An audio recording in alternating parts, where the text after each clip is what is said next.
3PL pickup, third party logistic pickup കിട്ടുന്ന ഒരു issue ഒരുപാട് സ്ഥലങ്ങളിലുണ്ട്. ഒരുപാട് പേര് DM ചെയ്തു. അതായത് ചെയ്ത് ചോദിക്കുന്ന ഒരു ചോദ്യമാണ്. നമ്മൾക്ക് ഈ പുതിയതായിട്ട് ഫ്ലിപ്കാർട്ടിൽ രജിസ്റ്റർ ചെയ്യുമ്പോൾ ഫ്ലിപ്കാർട്ടിൻ്റെ ഒഫീഷ്യൽ ഡെലിവറി പാർട്ണർ എന്ന് പറയുന്നത് ഇ കാർട്ടാണ്, അതെല്ലാവർക്കും അറിയാം. പക്ഷേ ഇ കാർട്ടിന് എല്ലായിടത്തു നിന്നും പിക്കപ്പ് ഇല്ല. പ്രത്യേകിച്ച് മെയിൻ ആയിട്ടുള്ള ടയർ 1 ടയർ 2 സിറ്റികളിൽ അങ്ങനെയൊക്കെ വരുന്നിടത്ത് മാത്രമാണ് പിക്കപ്പിന് ഡയറക്റ്റ് ഈ കാർഡിന് ഡയറക്റ്റ് പിക്കപ്പ് ഉള്ളൂ. ബാക്കി എല്ലായിടത്തും ഇവർ 3PL third party logistics delivery പോലത്തെ കൊറിയർ ഉപയോഗിച്ചിട്ട് ഇവർ പിക്കപ്പ് ചെയ്ത് ചെയ്യാണ് ചെയ്യുന്നത്.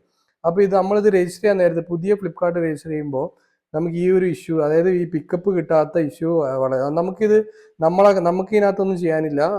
നമ്മൾ ഫ്ലിപ്കാർട്ടിൻ്റെ കസ്റ്റമർ കെയറിൽ കോൺടാക്ട് ചെയ്തിട്ട് നമ്മളെ അക്കൗണ്ടിൽ 3PL സർവീസ് ആക്ടിവേറ്റ് ചെയ്യാണ് വേണ്ടത്. അപ്പോൾ ഇത് മിക്ക സമയങ്ങളിലും ഇപ്പോൾ ഒരുപാട് പേര് നമ്മളെ ഇങ്ങനെ പറയുന്നുണ്ട്, പ്രത്യേകിച്ച് വയനാട് പോലെ സ്ഥലങ്ങളിലൊന്നും പിക്കപ്പ് കൊടുക്കുന്നേ ഇല്ല. ഒരുപാട് തവണ നമ്മൾ ശ്രമിച്ചാലും 1-2 പിൻകോഡിന് വയനാട്ടിലൊക്കെ ഉള്ളതാണ് എൻ്റെ ഒരു അറിവ്.